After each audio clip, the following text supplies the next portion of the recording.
Bayangkan ya, setiap hari tubuh kita ya, yang ibaratnya kalau kita ibaratkan seperti kota besar ya, yang terdiri dari 37 triliun rumah-rumah kecil ya.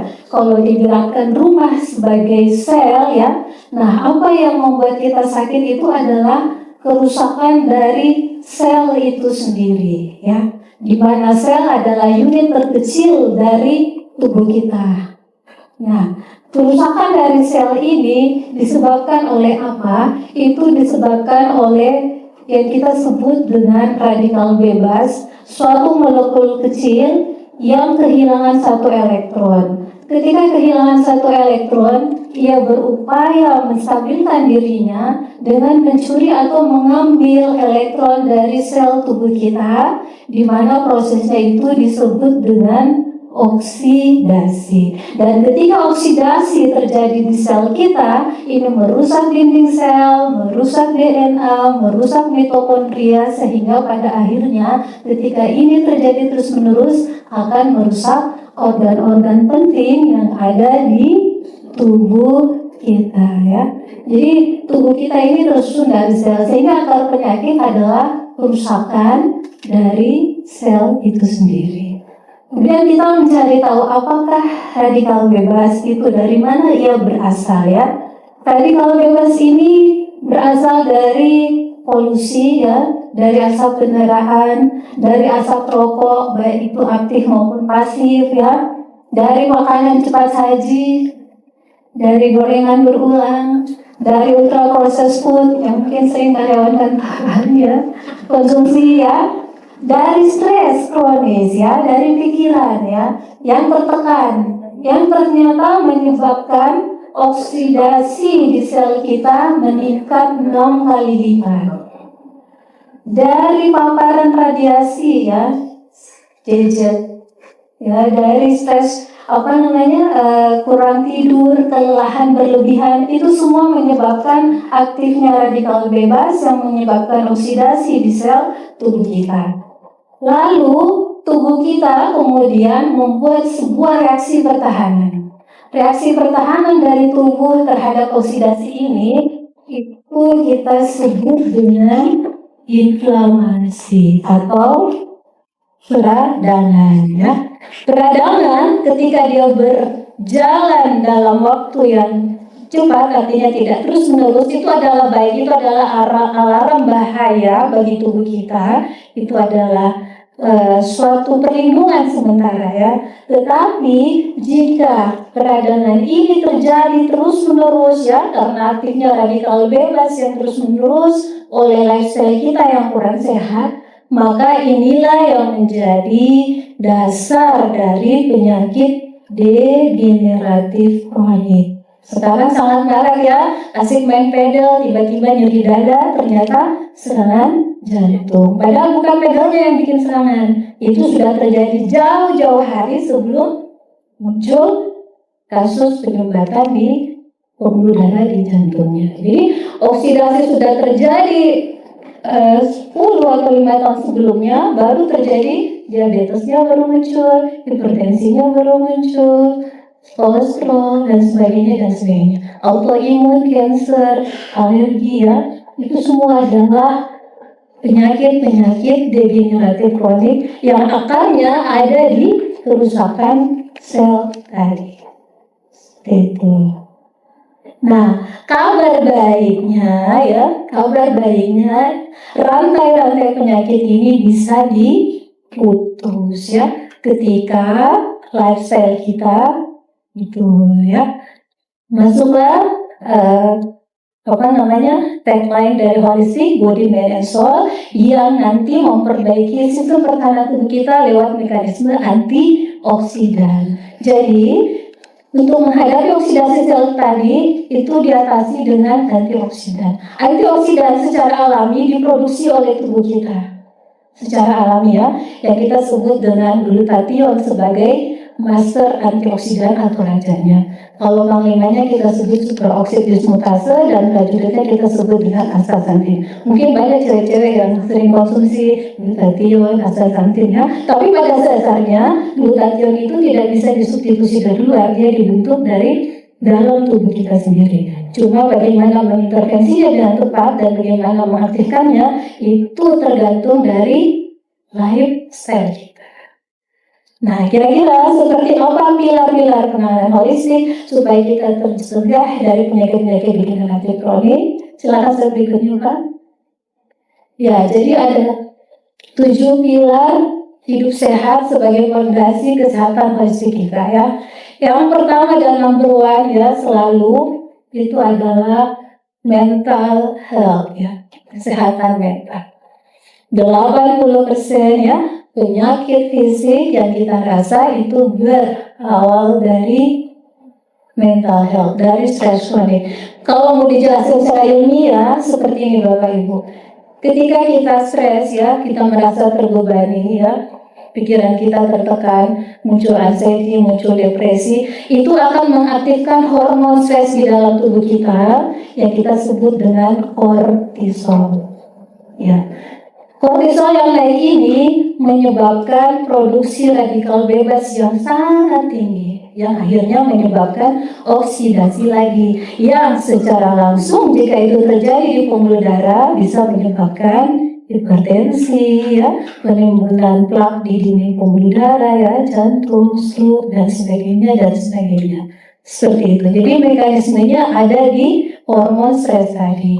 Nah, syukurnya ya Allah yang Maha Kuasa, Tuhan yang begitu baik pada kita ya, selalu menyiapkan penangkalnya. Sesungguhnya di dalam tubuh kita itu ada hormon yang melawan kortisol tadi. Dia disebut dengan endorfin.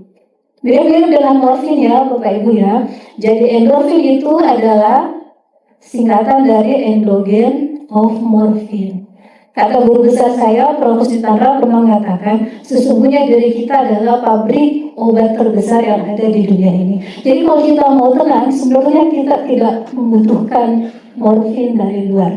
Cukup mengaktifkan endorfin yang berada di dalam tubuh kita. Ya, nanti konselor kami, Bu Ir, bisa menjelaskan bagaimana mengaktifkan endorfin, ya, bagaimana merilis stres, bagaimana mengatasi trauma-trauma psikis ya. Ilmu penelitian terbaru terkait mental health menyebutkan bahwa beban psikis ya, beban psikis yang kita dapatkan yang kemudian terakumulasi dari hari ke hari itu tersimpan di dalam sel, ada masuk di dalam DNA. Sehingga untuk merilisnya, untuk betul-betul mengeluarkan trauma psikis tadi itu tidak butuh, tidak tidak cukup satu kali treatment, itu butuh pendekatan yang terus-menerus. Seperti itu ya. Itu betapa pentingnya kita menjaga mental health tadi. Saya ada pengalaman, ada pasien yang sangat menjaga pola makannya, ya, sangat menjaga olahraganya, sangat menjaga tidurnya. Tetapi ketika dicek gula darahnya bisa sampai 100, ya, tekanan darahnya bisa sampai di atas 150, ya. Ketika kita asesmen ibu, apakah ibu ada beban pikiran? Dia bilang betul, dokter. Walaupun pola makan kita bagus, walaupun olahraga kita bagus, tapi kalau mental health betul-betul tertekan, maka sangat kacau hormon yang berada di dalam tubuh kita ya. Karena tubuh kita bukan hanya fisik semata, ada psikisnya ya, ada jiwanya. Yang nanti kalau penjelasan lebih detailnya ada disebut dengan hipotalamus, hipofise, itu penjelasannya cukup kompleks ya, seperti itu. Kemudian yang kedua, lifestyle yang berikutnya terkait pola makan. Ya, di zaman sekarang kita cari makan tinggal scroll HP. Kalau zaman dulu orang cari makan mungkin dengan berburu ya, Masya Allah. Nah, pola makan, apa ini sangat penting kita perhatikan, Bapak Ibu. Makanan adalah informasi untuk sel. Apa maksudnya informasi? Informasi di sini maksudnya bahwa dia adalah instruksi untuk sel kita. Ketika makanan kita baik, berarti instruksi sel kita itu baik. Tapi ketika makanan kita kurang baik, maka instruksi terhadap sel pun tidak baik, sehingga sel pun tidak bagus kualitasnya. Sehingga setiap suapan itu memberikan instruksi kepada 37 triliun sel yang ada di dalam tubuh kita. Kalau pakar-pakar holistik mengatakan food is medicine, makanan adalah obat. Makanan adalah terapi harian kita. Jangan sampai sebaliknya ya Bapak Ibu ya. Jangan sampai makanan menjadi racun atau menjadi sumber penyakit ya, seperti itu. Nah, nanti mungkin ada tips-tipsnya ya, bagaimana piring makan itu kita bagi ya, nanti ada di penjelasan berikutnya. Kemudian cukup minum atau hidrasi. Hidrasi adalah kehidupan, sumber kehidupan. Ketika kita kekurangan air, maka itu cukup membuat gangguan di otak yang membuat kita kurang konsentrasi ya, kurang stamina ya. Air ini akan menjadi media transport untuk nutrisi, pembuangan racun dan mengatur suhu tubuh kita ya. Kadang-kadang kita demam bukan karena ada virus ya, bisa jadi karena kita kurang minum. Dan sekarang banyak angka kejadian di usia di bawah 50 tahun sudah cuci darah. Ketika ditanya bagaimana pola minumnya, lebih banyak minuman berwarna dibanding air putih. Tidak mau minum kalau tidak berwarna. Banyak itu anak-anak muda sekarang saya dapat ya. Hanya mau minum soda atau apa. Dan itu membebani fungsi ginjal ya. Kemudian yang berikutnya, lifestyle yang berikutnya adalah tidur berkualitas. Kenapa tidur sangat penting? Pada saat kita tidur, di saat kita tidak bekerja, sesungguhnya tubuh kita melakukan pekerjaan yang sangat-sangat penting. Apa yang terjadi pada saat kita tidur, Bapak Ibu? Ya, tidur malam maksudnya ya. Apa yang terjadi? Pada saat kita tidur, tubuh kita melakukan fungsi regenerasi sel, pertumbuhan sel-sel baru. 500 fungsi dari lever atau hati itu terjadi di malam hari pada saat kita tidur nyenyak. Jadi kalau kita mengalami gangguan tidur, itu sudah menurunkan imunitas sampai 70%. Seperti itu ya Bapak Ibu. Bahwa sesungguhnya sehat ini sederhana ya. Tidur yang baik itu luar biasa memberikan mood harian kita ya, meningkatkan imunitas ya, menumbuhkan sel baru, bahkan produksi antioksidan alami pun terbentuk pada saat kita tidur malam. Kemudian yang berikutnya adalah olahraga ya. Tadi Bapak Direktur sudah menunjukkan kita rutin olahraga. Ini betul sekali. Olahraga adalah obat ya, exercise adalah medicine ya. Olahraga yang penelitian terbaru sangat memiliki efek yang sangat penting. Apa yang terbaru yang saya dapatkan jurnalnya, ternyata salah satu fungsi dari olahraga adalah dia mampu menekan angka Alzheimer atau demensia. Pada saat kita berolahraga, pada saat kita capek-capek, itu akan mengalir zat di dalam tubuh kita yang disebut myokain. Myokain ini akan memicu pertumbuhan sel-sel saraf atau menyambungnya yang kita sebut dengan BDNF atau Brain Derived Neurotrophic Factor. Itu akan menyambung sel-sel saraf kita di otak, sehingga sambungan-sambungan yang semakin banyak ini mampu mencegah kita untuk tidak pikun di masa tua. Jadi kalau mau masa tua kita baik, mulai sekarang rutinkan exercise. Bukan hanya itu, myokain pun bisa memiliki efek sebagai anti-cancer. Anti-kanker. Itu ada penelitiannya. Soalnya jadi rugi ya kalau kita tidak exercise. Rekomendasi WHO berapa lama kita olahraga? minimal 150 menit per minggu. Jadi kalau kita bagi 5 hari, 30 menit per hari itu sudah lumayan. Seperti itu ya.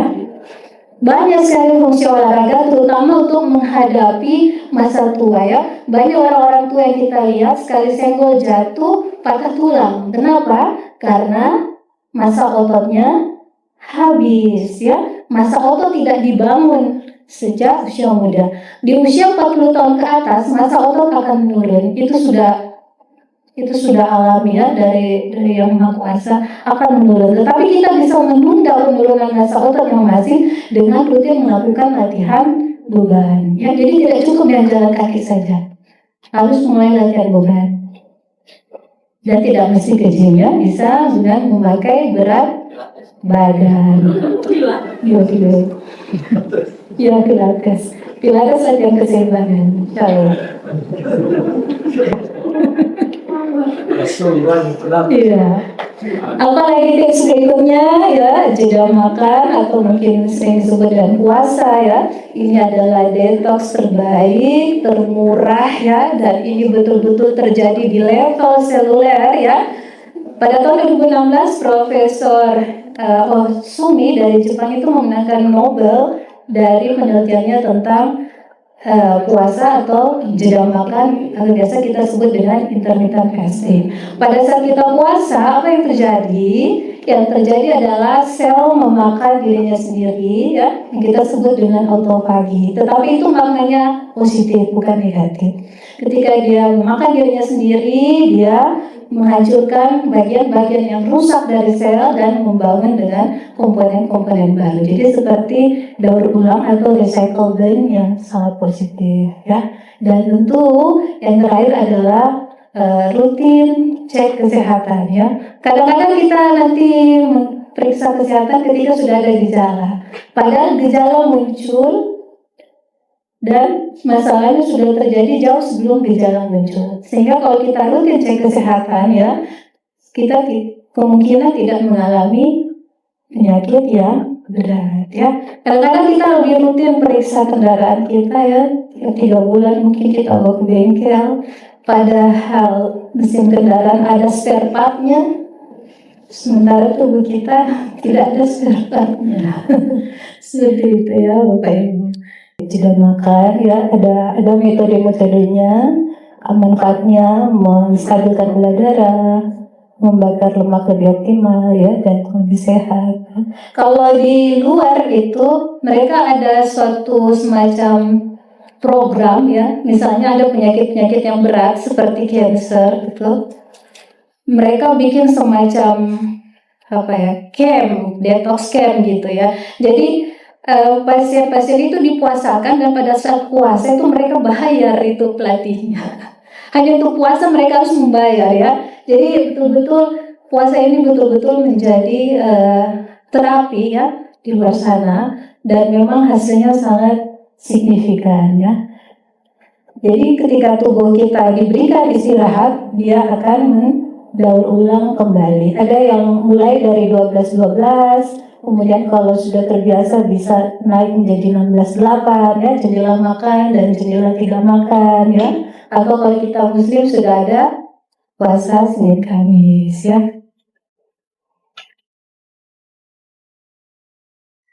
Nah sekarang bagaimana cara melihat fungsi dari organ atau sel tubuh kita ya. Alhamdulillah kami di Kampung Sehat memiliki alat yang cukup canggih ya, yang dinamakan elektrosomatografi 3D scan ya. Jadi semacam scan untuk tubuh kita, tetapi dia teknologinya memakai bioelektrik. Jadi sama sekali tanpa radiasi ya. Sehingga ketika sinar listrik atau kondusi listrik masuk ke dalam tubuh ini tegangannya sangat rendah, jadi aman. Ketika ada masalah di organ, terjadi hambatan-hambatan organ, disitulah nanti yang dibaca dalam hasil ESG 3D scan ini. Banyak sekali sistem organ yang bisa diperiksa, mulai dari ada 16 sistem organ ya, ada jantung, ada hati ya, lambung, pencernaan, kelenjar tiroid, sistem saraf ya. dan lain-lain. Jadi sangat detail. Kalau misalnya kita ibaratkan CT scan di rumah sakit,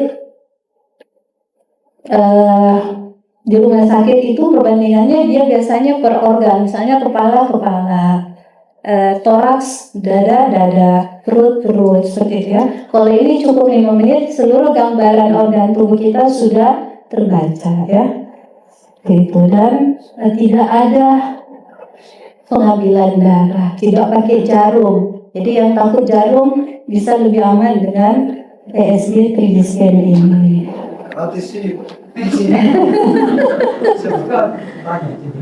Ya, ini ada contoh hasil pemeriksaannya. Dia dalam resiko-resiko ya. Ada penilaian resiko-resiko di berbagai organ ya, hasil bacanya. Bahkan di resiko degeneratif, penyakit degeneratif pun sampai ke tumor pun bisa terbaca ya. Di sini ada salah satu contoh pasien yang tidak menyadari kalau dirinya ada tumor di payudaranya. Sampai di ukurannya itu. Salah satu contohnya di sistem pernapasan, di sistem pencernaan, di sistem imun ya, di sistem reproduksi dan perkemihan ya.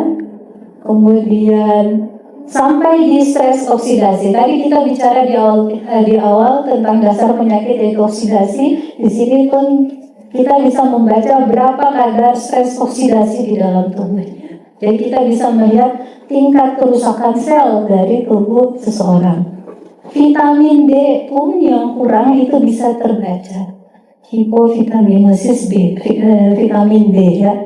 Nah, Bapak Ibu, sekarang saatnya kita memang hidup lebih holistik. Hasil penelitian untuk orang Indonesia itu kadar vitamin D-nya rata-rata di bawah 17 nanogram kalau tidak salah ya. Yang idealnya itu di atas 100 nanogram. Bahkan kalau Eropa itu sampai 140-150 standarnya. Gitu ya. Jadi kalau beliau menyarankan buat Bapak Ibu dan karyawan, ayo rutinkan konsumsi vitamin D. Karena pasti kita tidak mendapatkan suplai dari matahari. Lebih banyak dalam ruangannya. Kalau kita di luar ruangan itu pun tidak cukup untuk memproduksi vitamin D di dalam tubuh kita. Banyak sekali fungsi dari vitamin D, baik itu untuk imunitas, untuk menjaga hormon, untuk kekuatan tulang dan sebagainya ya. Untuk tidak mudah sakit ya. Seperti itu. Nah, di alat kami alhamdulillah itu bisa terbaca jika kita kekurangan vitamin D. Dan ketika ibu datang konseling atau periksa di sana ya, biasanya kami bacakan, terkesankan hasil SG-nya, kemudian kami lakukan diagnosis dan kemudian kami buatkan rekomendasi-rekomendasi, termasuk juga rekomendasi gizi secara personal ya, seperti itu. Nah, ini ada tips-tipsnya tentang pola makan tadi. Kalau misalnya ini piring makan kita ya, upayakan seperduanya itu serat, kemudian sepertiganya protein dan seperenamnya karbo. Jangan dibalik. Biasanya kita seperdua karbo, seperenam seratnya ya. Hari ini kita kekurangan serat. Seluruh dunia global kita kekurangan serat. Padahal serat itu sangat menentukan kesehatan usus ya. Kalau usus kita sehat, maka inflamasi pun menurun di dalam tubuh ya. Apa fungsi dari serat ya? Di tubuh kita ini kita tidak hidup sendiri. Ada namanya makrobiom. Ada simpanan di dalam tubuh kita. Nah, makrobiom ini membutuhkan makanan dan makanan dari makrobiom hanya didapatkan dari serat. Nah, serat yang kita makan dari sayur dan buah itu diolah menjadi short chain butyric acid dan serotonin yang nanti memberikan efek-efek yang sangat baik untuk tubuh kita, termasuk sebagai anti-anxiety supaya tidak mudah overthinking atau cemas, dan anti depresi. Jadi kalau kesehatan usus kita baik, maka kesehatan otak juga baik. itu ada hubungan antara otak dan usus, gut brain axis. Jadi sini selalu ada kaitannya, pola makan, psikis itu selalu berkaitan. Jadi kita memang holistik seperti itu ya.